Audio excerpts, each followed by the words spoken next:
Welcome back to our channel. അപ്പോൾ ഇന്നൊരു cheesy noodles ആണ് ഉണ്ടാക്കാൻ പോകുന്നത്.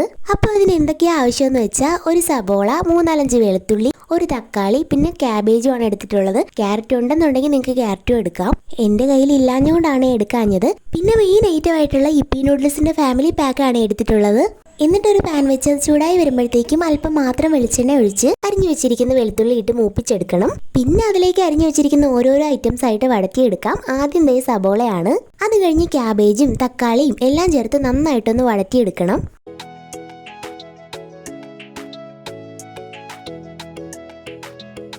ഈ വീഡിയോയിൽ കുറച്ച് വെട്ടത്തിൻ്റെയൊക്കെ പോരായ്മകളൊക്കെ ഉണ്ട്. കാര്യം ഞങ്ങൾ വീട്ടിലുണ്ടാക്കുന്ന ടൈമിൽ ഒരു പ്ലാനിങ്ങും ഇല്ലാണ്ട് പെട്ടെന്നെടുത്തൊരു വീഡിയോ ആണ്. അതിൻ്റെതായ പോരായ്മകളൊക്കെ ഉണ്ട്. അങ്ങനെ സബോളയും തക്കാളിയും എല്ലാം നന്നായിട്ട് വഴണ്ടി വന്നപ്പോഴത്തേക്കും 1 സ്പൂൺ കാശ്മീരി ചില്ലിയും 4 പാക്കറ്റ് മാഗി മസാലയും അല്പം ഉപ്പും കൂടെ ചേർത്ത് അതിൻ്റെ പച്ചമുളകൊക്കെ ഒന്ന് മാറി വരുന്നവരെ ഇളക്കി കൊടുക്കണം.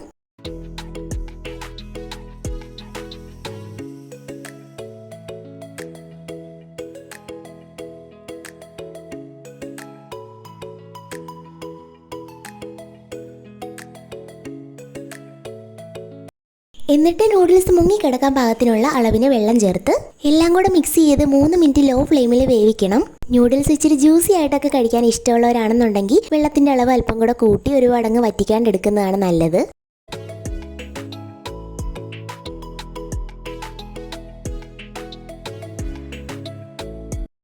2-3 മിനിറ്റ് കഴിയുമ്പോഴത്തേക്ക് നമുക്ക് അതിലേക്ക് ചീസ് കൂടെ ചേർത്ത് കൊടുത്തിട്ട് വീണ്ടും ഒരു 3 മിനിറ്റ് ലോ ഫ്ലെയിമിൽ വേവിച്ചെടുക്കാം. നൂഡിൽസ് ഒക്കെ ഉണ്ടാക്കാൻ എല്ലാവർക്കും അറിയാമെങ്കിലും ഈ ഒരു രീതിയിൽ ട്രൈ ചെയ്തിട്ടില്ലാത്തവരാണെങ്കിൽ ഒന്ന് ചെയ്ത് നോക്കണേ. അങ്ങനെ ദേ ഒരു 5-6 മിനിറ്റ് കഴിഞ്ഞപ്പോഴത്തേക്കും ചീസൊക്കെ നന്നായിട്ട് മെൽറ്റായി നൂഡിൽസും പാകത്തിന് വെന്ത് കിട്ടിയിട്ടുണ്ട്.